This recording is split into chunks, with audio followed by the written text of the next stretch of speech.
कुटलैहड़ विधानसभा क्षेत्र से कांग्रेस प्रत्याशी विवेक शर्मा लगातार अपने चुनाव प्रचार में जुटे हुए हैं और किस तरह का समर्थन जनता का मिल रहा है और क्या कुछ मुद्दे अब उभर कर सामने आ रहे हैं।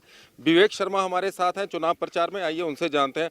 विवेक जी, चुनाव प्रचार लगातार चल रहा है, क्या कुछ मुद्दे जो है वो अब जनता के सामने आ रहे हैं? मुद्दे जो है वो पहले भी आपको हमने आपके चैनल के माध्यम से बताया है कि पिछले 5 वर्ष जो है कांग्रेस की लड़ाई हमने लड़ी है और विपक्ष में 30 साल का जो समय था वो यहाँ के लोगों ने विपक्ष काटा है। उसके बाद लोगों को कुछ उम्मीद थी कि कांग्रेस पार्टी आएगी और हमारे जो काम होंगे, मगर कहीं ना कहीं 32 वर्ष के बाद जीते मगर जीतने के बाद जो व्यक्ति यहाँ से जीत के गया वो मात्र अपने परिवार तक सीमित रह गया और पार्टी के साथ उन्होंने धोखाबाजी की, साथ ही साथ उन कार्यकर्ताओं के साथ भी धोखा किया जिन्होंने उनके लिए दिन रात मेहनत की और दिन रात मेहनत करके जो है विजय हासिल करवाई।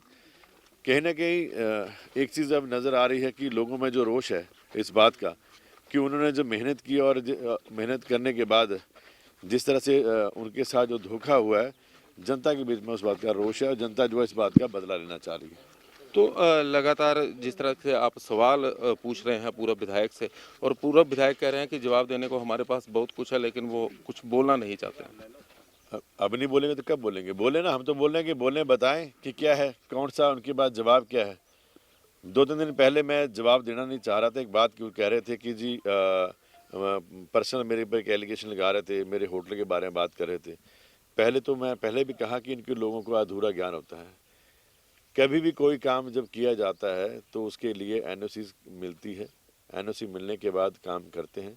होटल हो, इंडस्ट्री हो, कोई भी है, उसके लिए विभाग जो एनओसी देता है कि क्या ये जो होटल है ये जिस जगह पर बन रहा है क्या वो पर्याप्त जगह वहाँ पर है, और अगर पर्याप्त जगह नहीं है तो ये होटल नहीं बन सकता, क्योंकि हमने हमारा होटल की एप्लीकेशन है, हमने उसको मंजूर कराया, हमें बताया कि हमारे पास कितनी पार्किंग स्पेस है, कितनी हमारे पास जगह है। और वो लोग बोल रहे हैं जिनको चुनाव लड़ने से पहले विधानसभा का वो प्रश्नकाल याद करना है, जो पहली बार वो जाके बोले कि अवैध कब्जे के ऊपर बैठा था और मेरा मकान। राजनीति ये नहीं बोलती है कि आप राजनीति करने के लिए अवैध कब्जा कर लो। इन लोगों ने कब्जे किए थे, इनके ऊपर मिसलें बनी थी और मिसलें बनने के बाद इन सरकारी भूमि के ऊपर अभी भी वो केस चल रहे हैं।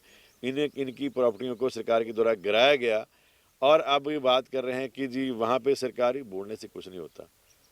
हमारे परिवार की 50 साल की राजनीति है, हमारे पे कोई एक दाग ला के बता दे कि हमारे परिवार के ऊपर हमने कहीं न किसी परिवार का, हमारे परिवार ने रोज़गार दिए हैं, हमारे परिवार ने लोगों के आज जो जनसमूह दिख रहे हैं ये वो लोग हैं जिन लोगों के लिए कुछ ना कुछ हमारे परिवार के द्वारा भी किया गया और कांग्रेस के द्वारा भी किया गया।